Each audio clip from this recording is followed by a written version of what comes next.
Okay, folks, good evening and welcome to which is probably going to be the biggest podcast Blue Heart 1872 has had, and that is Rangers legend Mark Hateley. It's taken me a while to get Mark on here, but eventually we've managed to get him on here. Folks, spoke to other players coming up, spoke to Jimmy Nicholl this morning. We've got Jimmy Nicholl coming up. Obviously, next Sunday is ex-Southampton and Rangers and England player James Beattie. So we've got James Beattie, Jimmy Nicholl, Marco Negri also coming on, and Gregory Vignal. Also, Klaus Luvican, ex-Southampton Norway captain, is going to join us in a few weeks' time as well. Folks, if you see the top of my screen onto this side, you'll see the sponsor, which is Jim Cameron Heating from Glasgow. Now, Jim has kind of donated money to a mental health charity called Back On Side up in Glasgow. So anybody that wants to have their company on here for the live podcast, I don't want no money for it. All I want you to do is make a donation to a charity.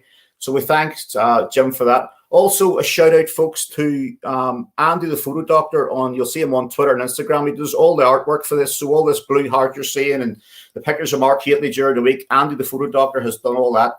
So give Andy the Photo Doctor a follow. And if you're looking at any graphic work done, get in touch with him. Folks, Mark Hateley, loads of clubs, most famous for his time at Rangers.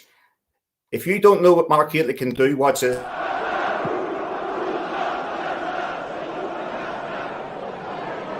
Hateley. Oh, a great goal! A fantastic goal for Rangers by Mark Hateley. Beating Lukic from all of 30 yards. And that really could be a decisive moment. McAllister pushed in for Chapman. Speed playing it through for Cantona. Brown's challenge was a strong one and a good one, and Durant now leading the charge. Here's Hateley. McCoist on the far side. It's a super goal, and Rangers now have thoroughly killed off this European Cup tie. The joy on the face of Ally McCoist, a super strike down the left, an inch-perfect cross, and that predator-in-chief Ally McCoist. Okay, folks, the questions are piling up here. If your question doesn't get read out, folks, it's not because I don't want to read it out, it's because there's just so many. So I'll get Mark on now, so hopefully if I hit my button, the big man should appear. Good evening, Mark. Evening, everybody. Thanks for that underwhelming intro, Gary. I hope that was all right. Not bad at all, sir. Not bad. Mark, 3 important points today for Rangers. Yeah, always just ticking the boxes by now. We are, Gary. I think I was saying a couple of months back about performances. It's not how we get the 3 points. It's just about getting the 3 points. I know we need a bit of form running into the European situation now. I like to see us, get in that bit of form because we do play well in Europe, and then hopefully one will go hand in hand with the other. I think when we hit the form that we did last week, I think that will carry us forward to the end of the season and on to 55. Are we safe to say, Mark, 55 is coming home? I'm not saying anything, but we're not far away. Brilliant. Mark, the questions obviously is flying in here already. Throw one up straight away, and it's from Karen McKinley. Sent me this last week. Put up. I have to remind you of his visit to White Crook Primary School. Came and done a Q&A with the kids about an ambassador for Rangers and future youth. Apparently, she wrote the 3 clubs, and you were the only one that turned up. Yeah, absolutely. I remember that very, very well. But that's all part and parcel of what we are about, Rangers Football Club. We are part of the community, and it's important to be in the community. Your football club without a community is not a football club. Local schools in and around the area, well, in and around Western Scotland, basically, that's where we used to get out to. It's part of the study group, the school curriculum that the club was one of the first clubs to introduce, along with Leeds United, way back in the day. So yeah, we do a lot of stuff like that, getting up chicken and spreading the words. So yeah, it's nice to be able to go out and speak to young kids. Being a granddad, obviously, it's very easy for me to speak to young kids. That's why I get on with you well, Gary. Cheers. That's said him young. It's my birthday tomorrow, so I'm Obviously, it's my birthday present, Mark Hateley, coming on the podcast. There you go. There you go, Mark. Mark, I put a thing on during the week, and it says memories of Mark Hateley.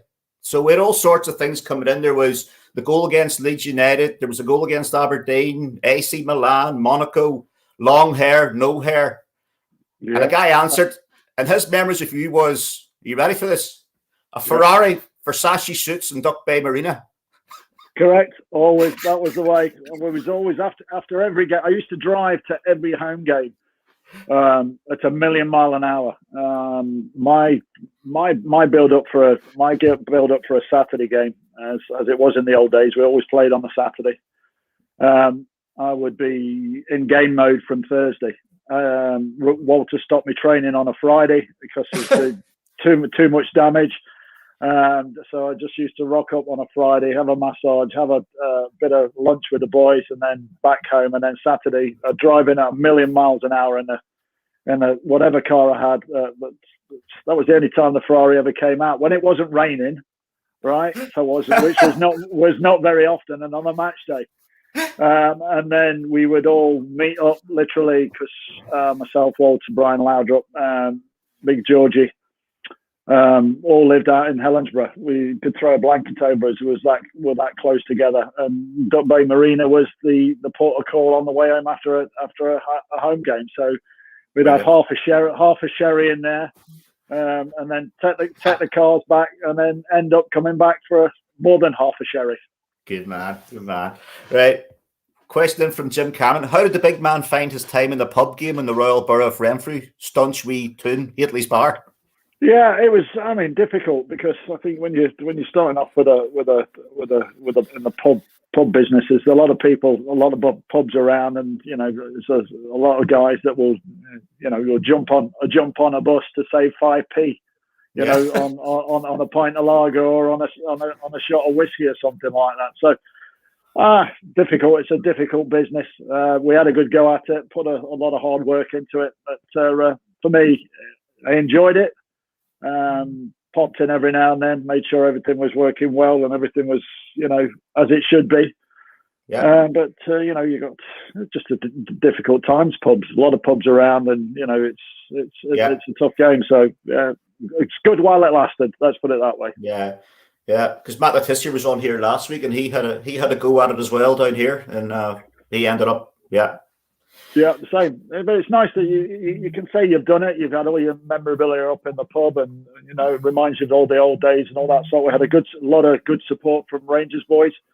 Yeah. Obviously, it was a Rangers pub. But as I say, it's it's a thing of the past, and we're moving forward now onto different ventures, and just charging on. Yeah. Okay. Question from Stephen Smith. What's Mark's thoughts on the 5 Brecon COVID? Nathan Patterson would have a solid few games to start and give the manager something to think about when Tav comes back. Yeah, that was sod's law, wasn't it? That was, Tav gets injured. Nathan does something stupid, as we've all done stupid stuff when we were young. But footballers are no different, Gary. They're not immune to this COVID, and they're not immune to the punishment that COVID can hand out. I think a lot of people have lost loved ones over this period. The seriousness of it all, and I think you have to be respectful. And what Stephen and the football club have been trying to build, and over the period he's been here, is that collectiveness together with the people are in and around the club. So it's a difficult one. We've all been young. We've all done daft things. Okay. Yeah. So, but you suspended now till whenever. Will you get your chance to get back in? Only time will tell.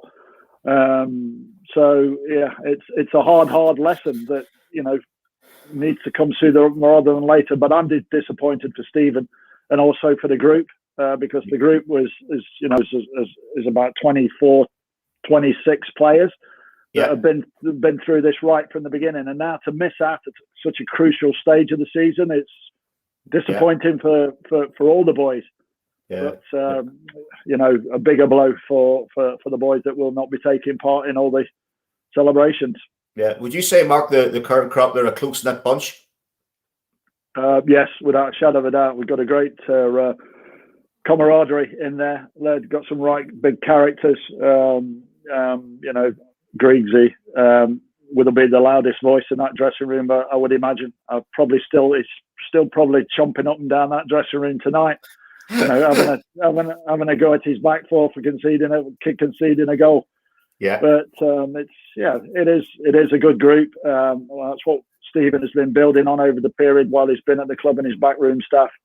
And that's what you need, that togetherness at this time of the season to get us over the line and hopefully get us onto something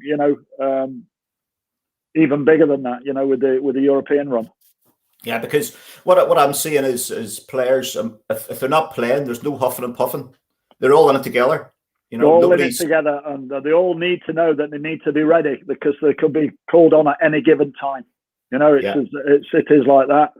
We don't, as I say, you look at the Nathan Patterson situation right now. Tav gets injured. Tav never gets injured. Has never been injured. Seldom, rarely misses a game, and then all of a sudden this happens. This could have been the making of Nathan Patterson. It's the biggest lesson he'll probably ever learn. Yeah. Okay. Question from Neil McKegg. Mark, favourite away ground, Pataudry, Parkhead or Elland Road? Favourite away ground. It doesn't have to be M3, but I'm not really fussed, but it's always nice to go away to Marseille. The Velodrome was a good one for me. I was always successful in that flight with Monaco and Marseille. Big rivalry between the two, the rich team and the poor team, as we used to call it, and a lot of animosity between the two. So that was always good to go there. And invariably we went there and did well, and invariably I scored goals there. So Parkhead's the same. It is. Wherever you go, you score goals, and that's it. They're all good venues. Yeah. Okay, right. Another question from Michael Morgan. Mark's favourite goal for Rangers? Listen, it's the old adage. They're all your favourites. But you have important goals through all stages of your career and stages of different football clubs that you're at. My big I think breakthrough with a minority that were given a mistake was in 1990, the first year I joined. I'd not played football for 2 years when I joined. I thought it'd take me 12 games to get back up and running. It took me way into the 20s, 23, 24 games. It was January, February before I was even close to where I was before I had a massive injury on my ankle. And as I say, that's when you want your big stars to come to the party. February, March, April, May. That's when you win stuff. Unfortunately for me, I got everything. Everything became second nature for me. Didn't have to think about it. Got back to how I was playing before the injury, and perfect timing for the Aberdeen game, last game of the season at Ibrox. Was needing to win. Aberdeen needing to draw the game. So it was a very influential moment for me, that game, because getting the 2 goals in that, keeping what we didn't know it was been 9 in a row. That back then it was number 3. Yeah, keeping that going. After that sort of goal and that sort of game, you're up there for the foreseeable future. And it was a great moment for me. Great moment for the team. Great moment for Walter as well, who had just got the job. 5 games, 6 games into it. Yeah. And that's probably one of my favourite goals, and I still thank Alex McCoist today for making me look like Pele on that day. Mark, that goalkeeper for Aberdeen looked terrified that day. He did, and quite rightly too. I never ever looked at a team sheet in my whole life. It's not an arrogant thing; it's just a confident thing. I used to have the first 15 minutes in my mind what I wanted to do, and if that 15 minutes went well, then the next 15 minutes would go, even better. So yeah, we were lining up that day, and I looked down the line and I saw this young man standing at the front of this queue, and I actually thought he was a ball boy or a mascot or something. And I thought, God, blimey, happy days, it's your birthday. He's actually their goalkeeper. And I actually said to Gary Stevens, a quick word in his ear as we was going out. I said to Gary, I said, first 10 minutes, hang one up. Typical Gary Stevens cross. It's got snow on it and also, but hang it up and make sure it gives me time to get to it. And the rest is history, as to say. I landed good contact with a young goalkeeper. Knocked all the wind out of him. But it was the response I was looking for was from who wanted to fight for the day, between the centre halves and their players and all that sort of stuff. So I wanted the crowd to be, which they were bombing that day, as every other day they were. But I was absolutely surprised when the boy went down. He's a young boy, right? So you expect the two centre halves to come up pushing around and all that sort of stuff, and neither did that. They both literally went to the goalkeeper for 2 minutes, and then took up a position for a corner. I think we got from that. I don't think it was might not have even been a foul in them days. So yeah, it was the response, and it was the response I was looking for. It was a surprise, but that set up the second goal for me on the day. If you remember, the second goal was a weak effort from Maurice Johnson. We nicked the ball on the right hand side, but the young boy, was it Watt? His name? What? I think so. What was that? Yeah, I think so. Yeah.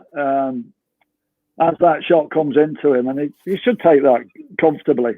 He's obviously seeing me in the corner of his eye, and if he collects it, he's getting it again, right? Because I still haven't been booked. So he collects it, has a quick look up, and spills it because of the previous encounter in the first 10 minutes. I tap it in the back of the net, and the game's done by then. So that the first 10 minutes of the game literally set us up for the win. Eventually, and that was a big game for me, and a big game for the club, a big game for Walter. Remember, that's probably one of the most important goals. Was the first goal against Big Eck. And then the rest are all a pleasure to be involved with. Terrifying defences, Mark. Because Matt Letizia was on here last week, and we were talking about, because obviously we said that you were coming on, you didn't have this, you didn't get the caps that you should have got for England. Him likewise, and he said, I used to watch Mark play, and I used to think, fuck, I'd hate to be a centre half playing against him. I often used to wonder that. Sometimes I say to the missus, she said, you must be really, the way I am. I'm a difficult person to be around sometimes. And I said to the missus, you should try living in this body. It's some bearable sometimes. The other guy that's living inside my head, he used to come out every Saturday. Brilliant. Question from Cat Hunter: what was your best win against Celtic, Mark? 57 seconds. That game, we were 3-0 up after 17, 18 minutes or something. It was like a comedy. Everybody was laughing their heads off. Everybody wanted the ball. We're 3-0 up, scoring in 57 seconds at the wrong end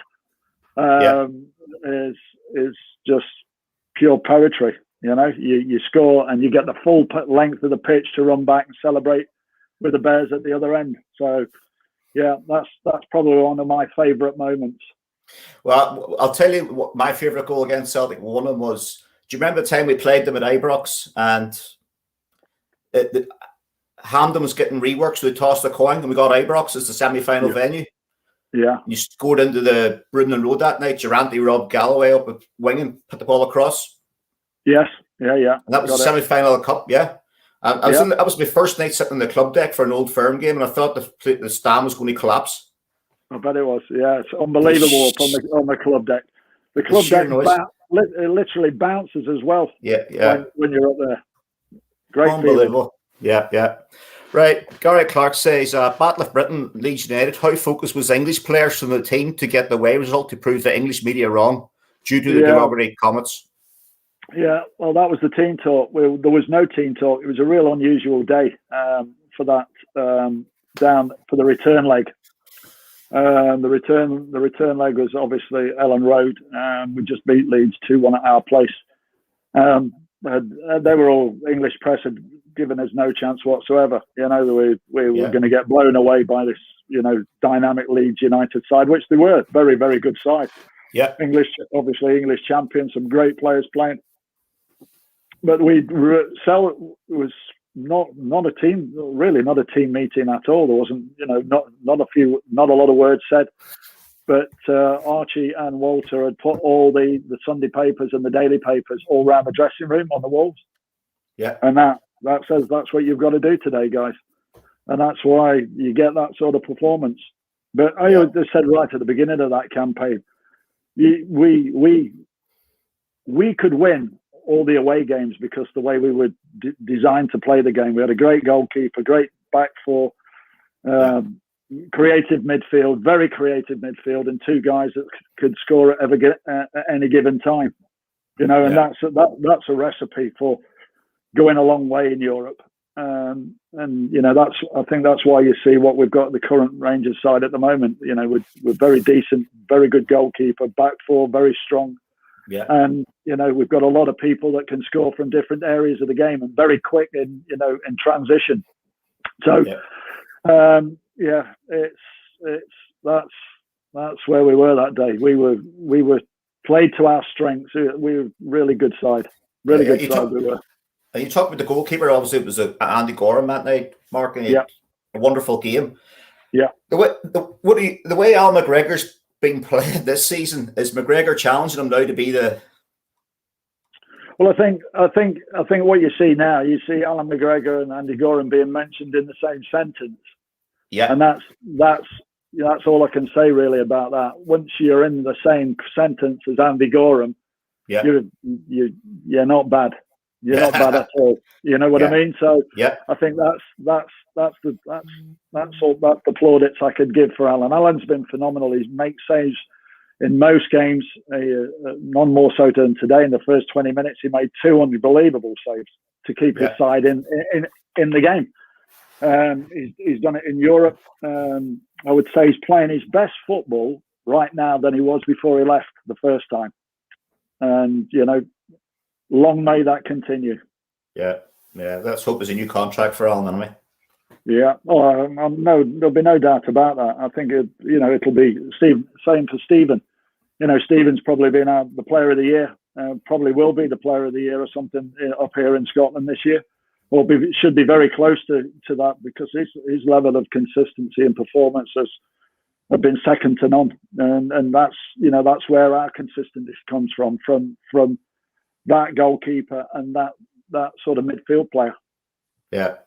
Okay, I want to shout out to John McKinnon on your screen there, Mark. He's up in Brisbane, Australia, watching this. He gets up for all the podcasts. He never misses. John never misses. So I don't know what time it is in Brisbane, Australia, but it's obviously early morning. He's up for this. So folks, if you're on the Facebook page, like and share. If you're on Twitter, retweet. Also, folks, for anybody who doesn't know, you can get Mark on Twitter now at Mark Hateley 10 on Twitter. And also on Instagram, Mark Hateley 10, folks. It is the real Mark Hateley, if anybody's not sure. There's only one of them, thank goodness. Good question from Alan Galloway. Who and where did the nickname Attila the Hun come from? It came from Italy. When I joined Milan, AC Milan, I had an arrival, young, energetic centre forward, British centre forward, and I had the pre-season and all the press were going, couldn't believe how much running and tackling and impact I had on the team. Basically, it started off as the whirlwind. They called me a whirlwind because I never stopped tackling or running or hassling or fighting for the ball. And then the contact became more more known. I was not frightened of having contact with anybody. Sent off in the first official game, which was Coppa Italia for a headbutt. Yeah, and it was the legend was there then. Attila the Hun was a warrior that scorched the whole of Europe. Wherever he went, the grass burnt. That's what they say. And the Italians have difficulty or drop the H in Hateley. So Hateley become Hateley, and Hateley then becomes Attila. Oh, right, okay. And that's where the legend was born. Yeah. Brilliant. Right, okay. The question from Damien Dunn. I know Damien, and he goes to all the League Rugby games, Mark, we've done. What's your fondest memories of your time at Fratton Park? Oh, fondest memories. I was on to Kevin Dillon this week, actually, just having a quick chit chat with him. Alan Knight. We had a great side, really creative. We had some good young players. Neil Webb, I say Kevin Dillon, a great experienced player to play alongside with Alan Bailey. And it was absolute great place to live, great people to be amongst. I was down in Emsworth, as I say, great people to be amongst. But the team created, played the way I wanted to play. That's why I went down a league and fell out with my dad for going down a league, to establish myself as a centre forward with Bobby Campbell at the helm, sort of stuff. So it was, it was a great thing for me to achieve. I scored a lot of goals that season. I think I scored about 24, 25 goals, I think, in about 34 games or something. Yeah. And also, obviously, led the under-21s while I was at Portsmouth as well, to a final and a win in the European Championship finals against Spain. Scored in the final, and Portsmouth gave me the platform to jump up into the England first 11, which back then, second division footballer jumping up into international scene was unheard of. So Portsmouth gave me a lot. Bobby Campbell gave me a lot, and the supporters, they're just like the Bears up at Ibrox. They relentlessly, non-stop support the team. Yeah, okay. Mark, did you ever play in a game against Southampton then, in a South Coast derby? Against Southampton? Yeah. Did you play in a derby game? I did do. I think we played them in the cup, and I think we got beat. It might have been the League Cup or the FA Cup. I'm not sure. You have to check the books on that one, but I know it was a lot written in the build up to that, and I think we got beat. I played against Southampton for Coventry when I was my first club, and I played in I think it was a 6-6 draw on a Tuesday night when Kevin Keegan was playing. Yeah, I scored a hat trick, and he scored a hat trick. But I got to keep the ball. I got to keep the ball because I scored mine before him. Brilliant. A highlight on that one. Because what I was going to ask you, what the atmosphere was like compared to if you played in the South Coast derby compared to the Old Firm. I would think it would be exciting. See, when you're that young, you don't really take all that in. I didn't used to take that in anyway, Gary. I was not influenced by the fans. I was I was in my own headspace, if you know what I mean. But trying to concentrate on what I'm doing. And it's all, as I say, when you're a young person playing in that sort of environment, you don't really appreciate it, so you don't really understand it, and you don't take it on board. I think it's when you get into the middle part of your career and the mature end of your career, where you really do appreciate having 50,000 people in the palm of your hand, and at any given minute you can do something and get 52,000 people standing on the feet applauding you. That for me is why I played football. It was the power to make 52,000 people happy in a split second. Yeah, brilliant. Right, question from Nick McKegg. Toughest opponent, centre half. He's asked the question, is it Big Egg? I would say it would probably be Claudio Gentile of Juventus, who was an absolute hatchet man, great guy. Talked to you after it, but he would take it and give it hard. The original Italian stopper. And then I would say one of the dirtiest players I've ever played against was Daniel Passarella, Argentinian, probably 5'10", but had a great leap. Went on to captain Argentina and manage Argentina, but he was playing in Italy at the time for Fiorentina, I think the team was at the time, and first person ever to spit in my face. Didn't like that at all. Didn't like that at all. So he got his comeuppance that day. Yeah, good man. Okay, Mark, shout out to Lynn Rigby. Lynn's tuned in, Mark, watching us. Right. How you doing, Lynn? Yeah. Hope you're keeping safe.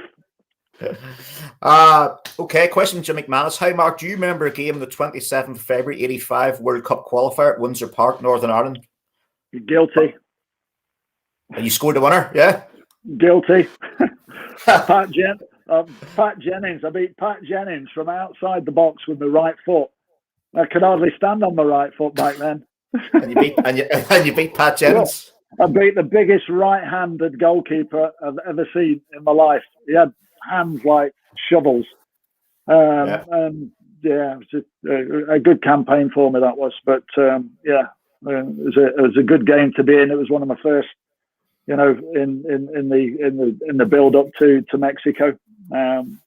Always remember that game. So, Mark, obviously, we were chatting earlier on and saying about caps for England. Why did you not get more caps than you should have got? Because, you should have had more caps for England. Yeah, well, I don't know, really. I think you'd have to ask the Graham Taylor that. He came in after Bobby, Bobby, and then I sort of got the injury. I thought I'd get back for Italia 90. The year I signed for Rangers, it was not to be, because I was back, but I hadn't played football, so I missed out on that campaign. And then Graham Taylor took over, and he obviously didn't fancy me, and that's all I can put it down to, because back then I had a period of about 6 years where I played unbelievable football. Scoring goals all over the place, creating goals all over the place, playing in a successful side, winning lots, and it came to that point where I thought I was never going to get back, and it was down to the English press that pushed it and pushed it and pushed it, and got that attraction back into. So it basically, he had to bring me back into the build up, into that international scene. But it was I think it was just to appease everybody, bringing back Adibar.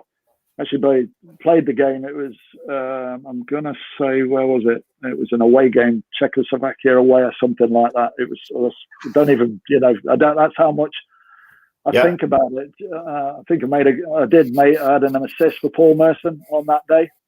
Right. But, I had a bit of a fallout with him then, the manager, Graham. Kept calling him by my dad's name, and my dad had never played for England, so that really did annoy me. That he couldn't remember my first name, kept calling me Tony. Bobby Robson used to call me Tony, but I had an appreciation for Bobby because he was a great man. He could build you up and leave you out the side and still make you feel 10 foot tall. So it was one of those things, and my face just didn't fit. Let's put it that way. So 32 caps was 32 more than my dad did. I always wanted to do more than my dad on that stage. So more than happy. But so the old saying, you could have always had more. Yeah. Okay. Question for Robert McDonald. Does Mark think if we if and when the league is over, should we rest more players to hopefully deal with the European exploits? I think that'll look after itself, Gary, to tell you the truth. I think we've got players for every position right now. Ryan Jack will be a worry. He had to leave the pitch very early today, which was a disappointment. You've got Tav, I think 3 to 6 weeks will be missing. It could be earlier than that because he's a fit boy. And you've got Kemar Roof. That's probably 2-3 weeks maybe. Not sure on that one. But I think we have, not like for like, we have a bench that's very strong and deep in strength. And as I say, it's one door shuts and the other one opens. The old adage, cliche. But we have players now that are ready to step in if there is, an injury, and that's what it should be like. Yeah. Okay. From Scott McAllister, Mark, which derby was the most intense, the Milan or the Old Firm? And which head of goal did you feel most important for you, the Milan derby or the Aberdeen one? Well, the Milan one was as important, absolutely, because it was early on in my career. I think 7 games in, already been sent off. So you're building that profile with the club and the supporters. I think the enormity of that moment didn't really come on board to me till I was, a lot older. The importance of it now stands really true to the meaning of a Milan derby. I think the fact that Milan hadn't won a derby in 6 years or something, they've been down the leagues, come back up through the leagues. The guy I was playing against, Calavati, he was the Milan captain. When they were in the top flight, he jumped ship and joined the enemy when they went down the leagues. And you couldn't have written the script any better for me. As I say, it was very early on, 6-7 games in. And it's still one of the most looked on derby goals of all time. And I think all the Milan supporters, modern day, all the oldies, along with me, will remember that 63rd minute when I outjumped Calavati, beat the Italian goalkeeper Zenga with a run-of-the-mill header. Yeah, right.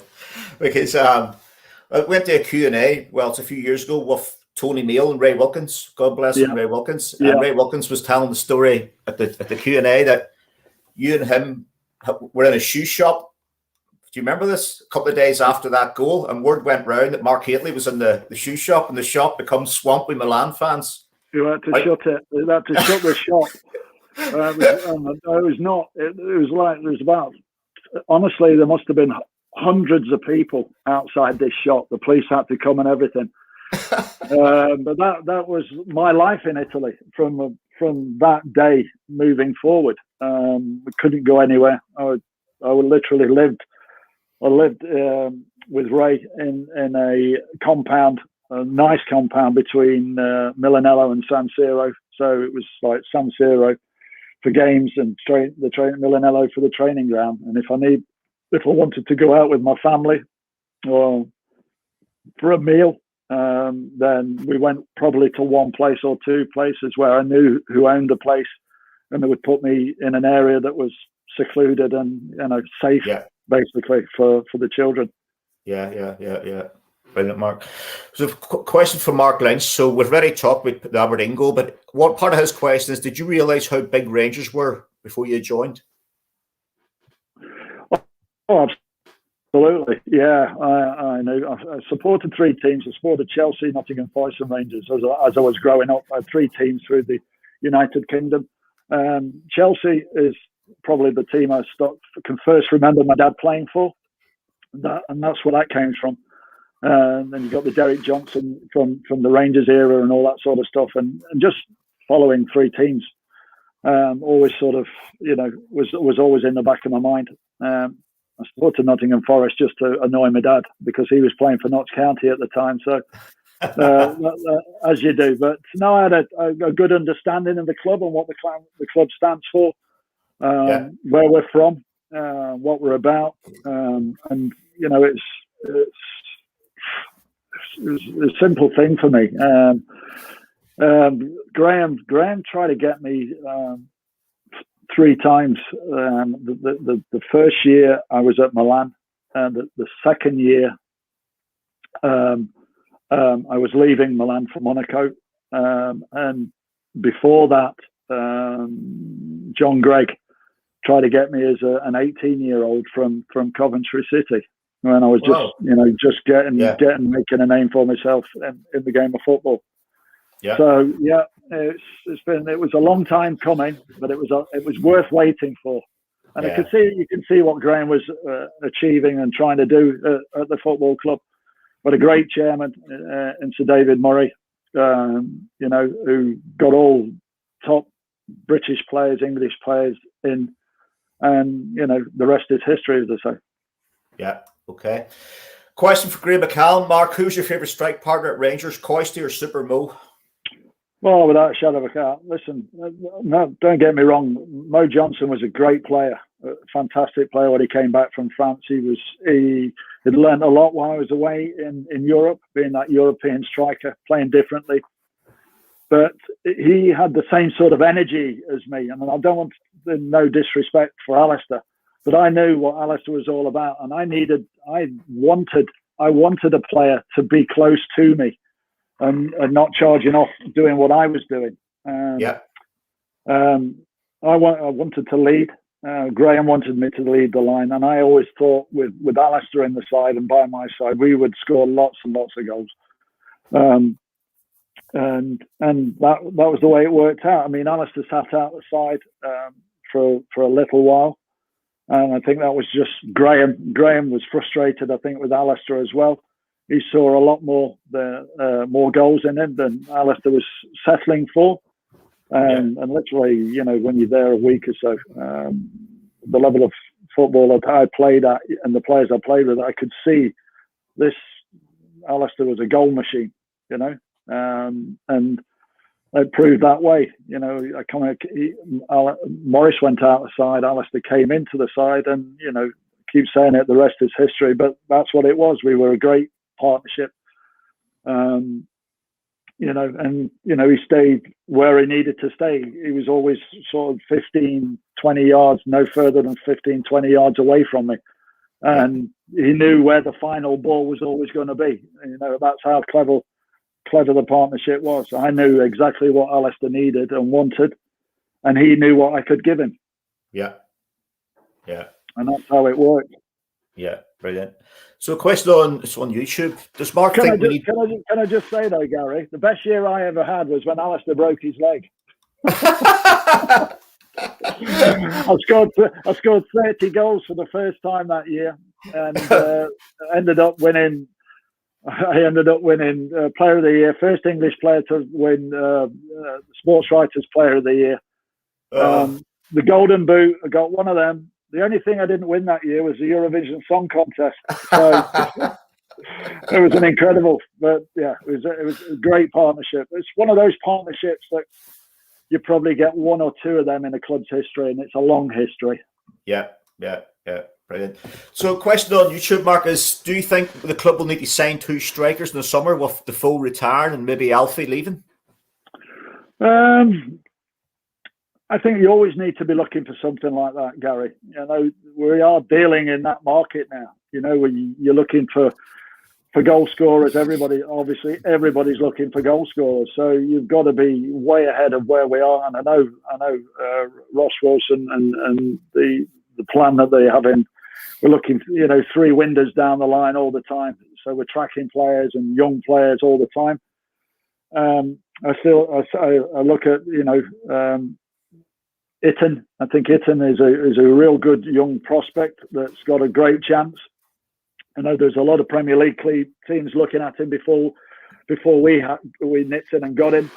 So I'd like to see him get a shot at it, depending on what happens with Alfredo.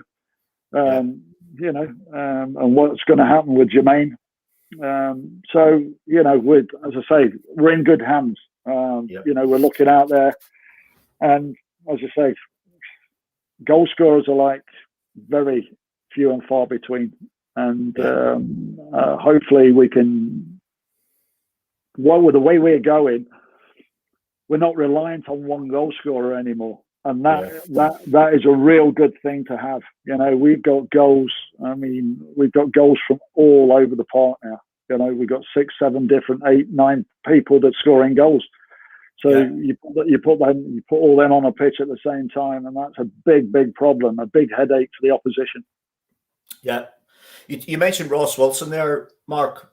Obviously, since he's come into the club, what's your thoughts on Ross Wilson?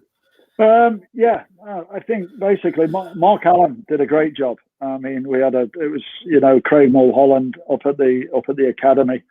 It's all been in place and it's all been stepped up. You know, the quality of the young players coming through the academy now, which is all down to, you know, the exposure that the academy can get. You know, we went out to Qatar and played in the Al-Kas Cup, and you know, ended up beating Real Madrid and the likes of all the big clubs were there. It's an invite competition, and once you get out there and win that sort of competition at under 17 level, you know, you got Real Madrid's, Bayern Munich's, all this AC Milan's. They're all there. I mean, the first year we were there, pulled in a favour and we won it. So that puts your academy then under a different spotlight. You got Real Madrid coming up to you and saying, "Wow, how fantastic you coach your players, how well respected and how well behaved they are." And then that gets you noticed. And when that does flag up, then you've got the best young kids in and around Britain knowing what we can actually give them. And then reflection on the first team, we have the policy that we do have is a seamless transition from academy level up into first team level. Okay. You know, we've got Kevin Thompson now is in charge of the development squad. Yeah. So it's a great place to be right now, and you know what the training centre can offer. It's state of the art. It gives all the young players and the senior players everything that they need. But as I say, it's you can actually go now, and all top British young talent now know what we're all about, and they've got a manager in Stephen Gerrard who everybody wants to come and play for. So, you know, we're ticking all the boxes at all the levels now. Yeah. What impressed me since Ross Wilson, Mark's obviously been all our business has been done, and the media isn't getting a hold of anything, because before it was always played out in the media, who was going, who was coming. Yeah. It's watertight at Ibrox. Yeah, that's the only way it can be done. You know, when back in the day when we were there, when I was there, nothing ever got out until it was done. Classic example for that was the Maurice Johnson situation. You know, when it's done, it's done, and when we're prepared to let you know it's done, we will tell you.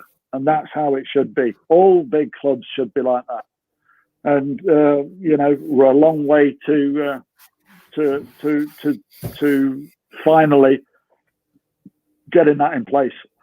Yeah. Okay, Mark. Question from Ed McCann. I know well from Belfast. Was there any Rangers players you didn't get on with? Not really. We had a couple of punch-ups in training and all that, but that was commonplace. You know, it was. You know, but everybody need to get stuff off the chest. I don't think it's not healthy to have an environment where you're not getting everything out on the table and explaining and getting through it. You know, as I say, you know, Goffey and Alistair would have a punch up, you know, and that would be sorted. So we're all in it for the same thing. We're all in it to win games, and we were really tight. We're really tight knit. You know, the Banda brothers and all that sort of stuff. That I think the exterior was raining in on us was that Banda brothers, and that's what we were. Yeah. Still there, Mark? I'm still here. Yeah, it's just You're must not go getting rid of me Wi-Fi. yet. So, Mark, years and years ago, when obviously there was a wee rumour that you and Duncan Ferguson had a dust up. Is that true, or is that not true? No, absolutely not. That's Glasgow myth. For most of the time, Big Duncan was changing in the reserve team dressing room anyway. But it's, you know what it's like in Glasgow. Arms and legs are added on, and one story becomes it's an incredible place to be, and an incredible place that, if you're up to all the stuff that you're supposed to be up to, you'd never have any time for football. Yeah. So it's just one of them. It was just one of them Glasgow urban myths that still keeps going to this day. Yeah. Now here's one for you from your old teammate Tommy Campbell. Oh, Tommy, good boy. Good ask lad. the big lad if he remembers scoring against me in goal when he was a QPR. Oh, I do remember as well. Yes, I do indeed. I remember Tommy as well. He played in the last game, didn't he? Aberdeen game. Yeah, that's correct. Yeah, absolutely. And he came off injured. Just one of many people that came off injured that day, I think. Yeah. So Tommy was doing nets, was he? Pardon? Was he in goal against? Obviously, somebody was sent off, and Tommy had to go in goal, did he? He did, yes, indeed. I think he was in scored. He might have been playing for Huddersfield or something like that. Huddersfield. Yeah. I unleashed this shot from about 3 yards. Yeah. Okay. Good question here, Mark, from YouTube. Does Mark have any young talented players in mind he thinks Rangers could or should be looking at? Not really. That's not my job. I don't like sort of coming in on that sort of stuff. That's up to the people, the powers that be. They know what type of player they're looking for. It's I see what I see at the training ground. I don't want to name names, but we have got a lot of good young talent up there. Leon King right now he's just turned 17 last week. Yeah. On the bench today. I was going to say his opportunity, because of the foolishness of the COVID-5, shall we call it, has given him his chance, and he had the chance to join most top teams in England. I'm telling you, he is a real big prospect for the club. Good. Okay. Here's one for you. You'll know, Bill. Bill, honestly, what is your golf handicap? Are you a bandit? Bill Moffat. Billy and Sandra. I haven't played since the last time I took his money off him. No, I haven't played for a long, long time. I must admit. Busy one way or another. Probably about 18 months ago played, and listen, I'm not that competitive animal I used to be. I enjoy a game of golf. I enjoy a story going round. I'm not that competitive golfer. I hit a good ball. I'll have a par, I'll have a birdie. I'll also take a 7. I'll scream at my clubs, and that's the sort of golf day I have, like most people. But Billy's a great guy. Sandra and the family.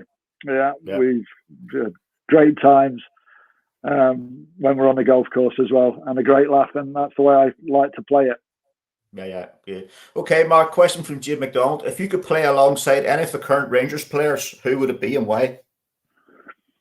Who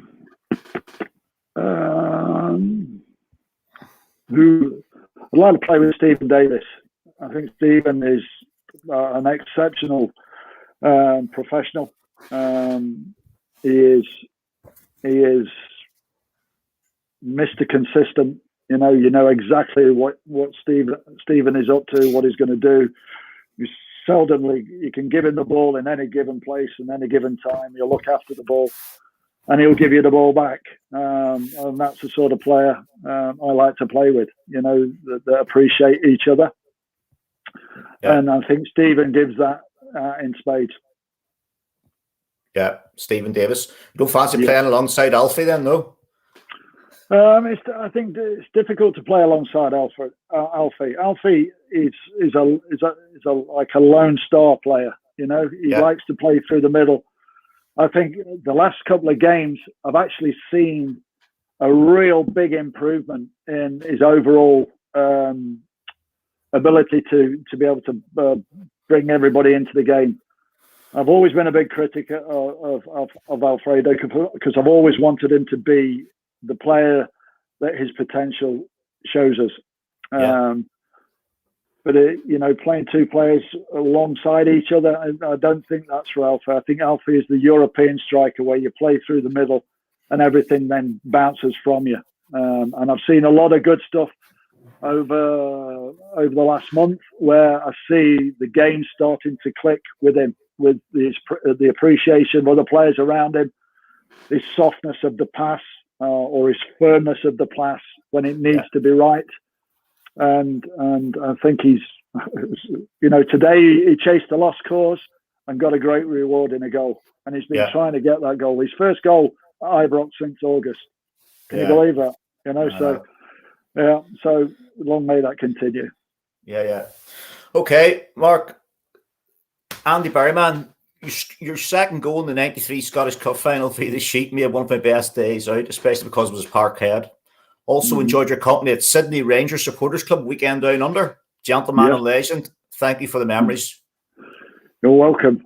He's got better memories than me, though. Happy days. Yeah, brilliant. Mark, there's so many questions here. Folks, there's no way I can get all these questions out because we can't keep Mark sitting here all night. Absolutely not. I've got a nice glass of wine waiting beside the fire and my good lady. All right, okay. We'll not keep him much longer. Okay. I'm not drinking this water for much longer. Yeah, there you go, Mark. Robert K. I know Robert well. Is Mark coming to Sydney for 2022 for the big celebrations, Orsa?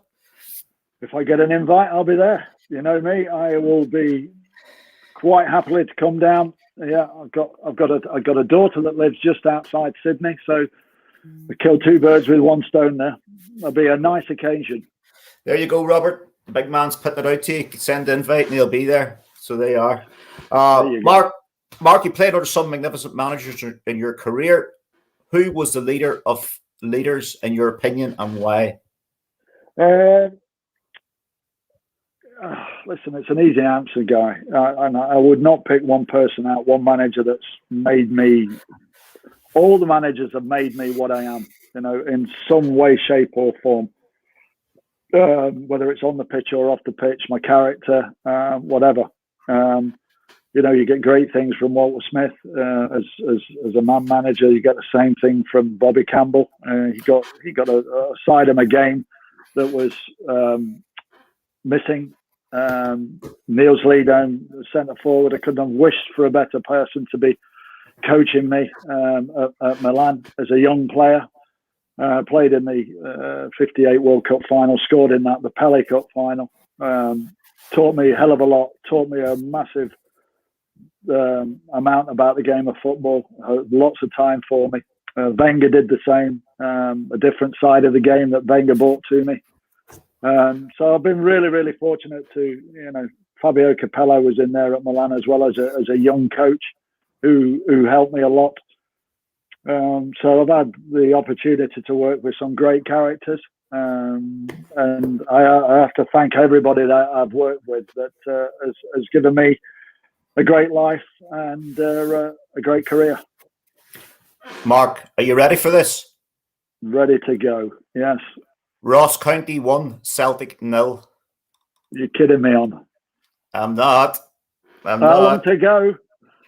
I'm not. It's how long down. to go? 16 minutes. Oh, plenty of time.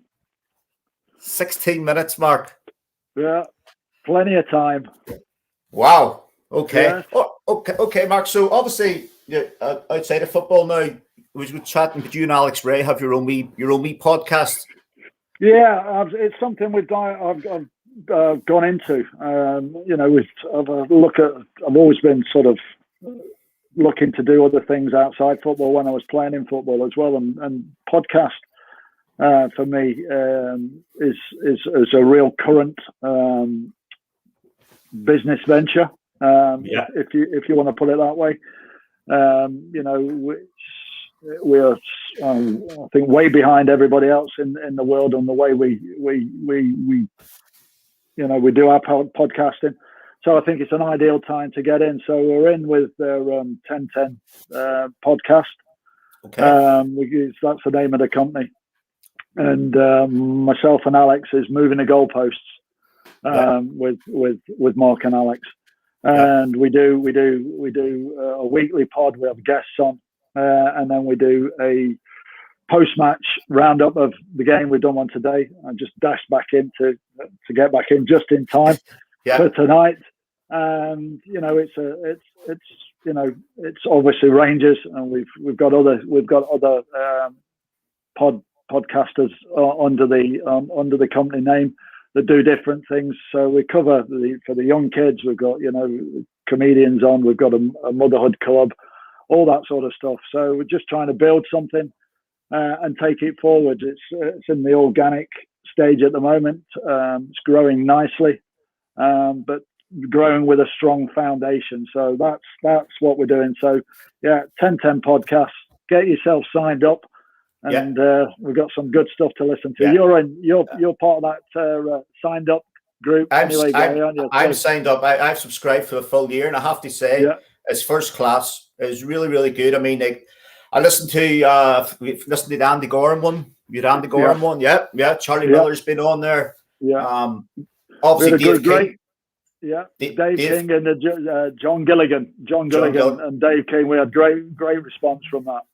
Yeah, brilliant. So, folks, get yourselves on the 1010 podcast. That's where you'll get a great podcast, and obviously you and all the inside info. All the inside info is always on there. That's it. Anything you want to know, get on 1010 podcast. By the way, folks, Alex Ray is going to be coming on the podcast here soon. Spoke to Alex this morning, so he's going to be coming on. He is a great guy, by the way. He is non-stop energy ball. Yeah, it actually makes me feel 55 now. All right, Mark, there's a wee one there from Graham McCallum. He says, can I just say the work you and Guy do for the Lee Rigby Foundation is tremendous. Obviously something. Thanks very much, Graham. Thanks for that. It's always a pleasure to do the Lee Rigby stuff. And can't wait to get back out there and get the teams up and running again when this COVID, is back in its place. Yeah, well, there's a guy there, Mark, Brian Campbell's just... Brian Campbell. Well worth a subscription. He's on it. Yeah. Absolutely. President of NASA. Good man, Brian. Yeah. Hope the family are well, Brian. Yeah. So he's subscribed. So, folks, get yourself subscribed to 1010 podcast.